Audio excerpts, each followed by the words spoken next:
On the night of November 24th, 2009, deep beneath the Utah desert, a nightmare unfolded that would scar the minds of rescuers and haunt the imagination of everyone who heard it.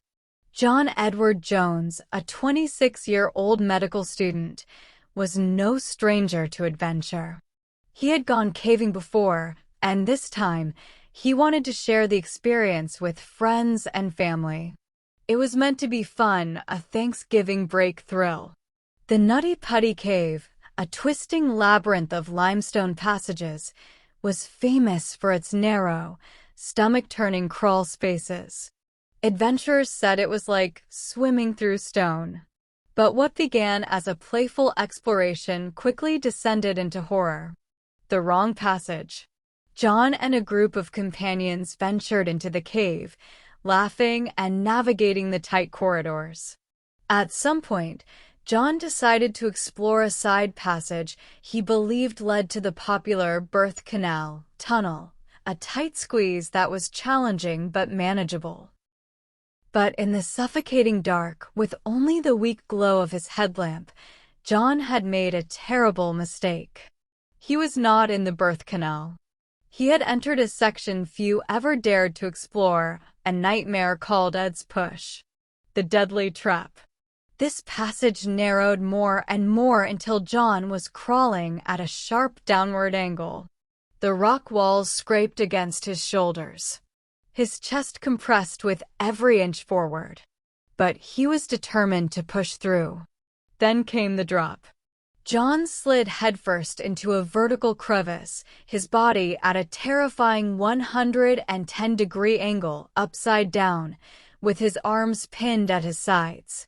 The space was just 10 inches across and 18 inches high. He was stuck.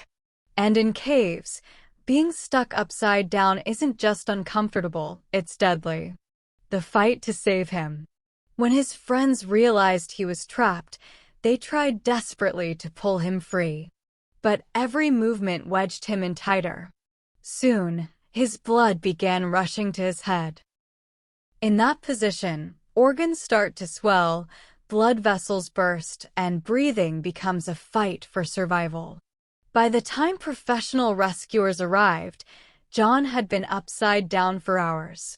They set up pulleys, ropes, and anchors, working in suffocating conditions with jagged stone pressing in on all sides. Rescuers could barely see him, just the soles of his shoes, trembling with the effort of trying to move. 28 hours of hell. For 28 excruciating hours, John remained trapped. Rescuers passed him food and water.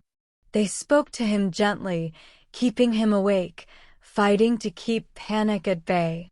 His wife, pregnant with their second child, waited outside in the cold, praying.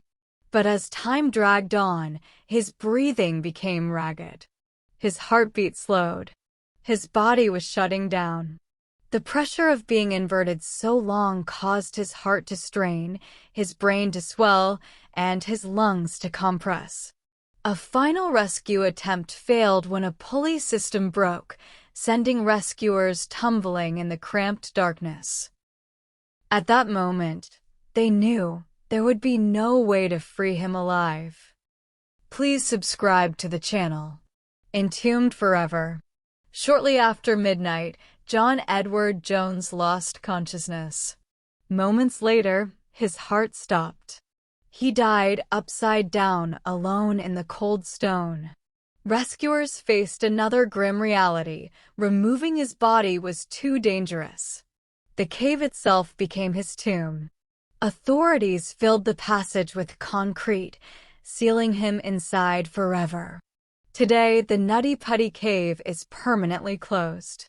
John's body remains there, frozen in the position that claimed his life, a chilling reminder of nature's indifference and the horrifying truth that some places should never be explored.